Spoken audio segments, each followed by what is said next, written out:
Do you have a sense of how much of the code, like what percent of the code that's being written inside Microsoft at this point is written by AI as opposed to by the engineers? Yeah, so there are two sort of things we're tracking. One is the accept rates itself, right? That is sort of whatever, 30, 40, it's going up monotonically.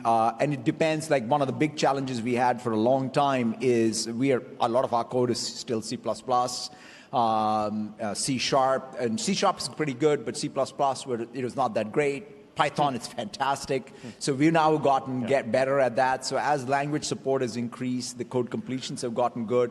The place where the agentic code still, it's sort of nascent. For new greenfield, it's very, very high.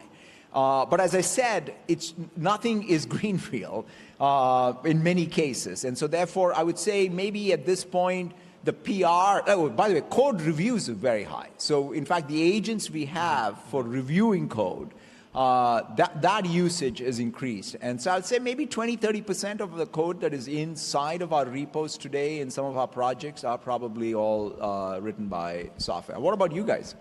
I actually don't have the number off the top of my head, but I mean, it's, I think, I think a lot of the stats that people say are still effectively of this like autocomplete variety. Yeah. But we have a bunch of teams that are working on basically doing feed ranking experiments and ads ranking and like very contained domains where you can study the history of all of the changes that have been made and like and make a change. And that I think is kind of an interesting area for us to work in.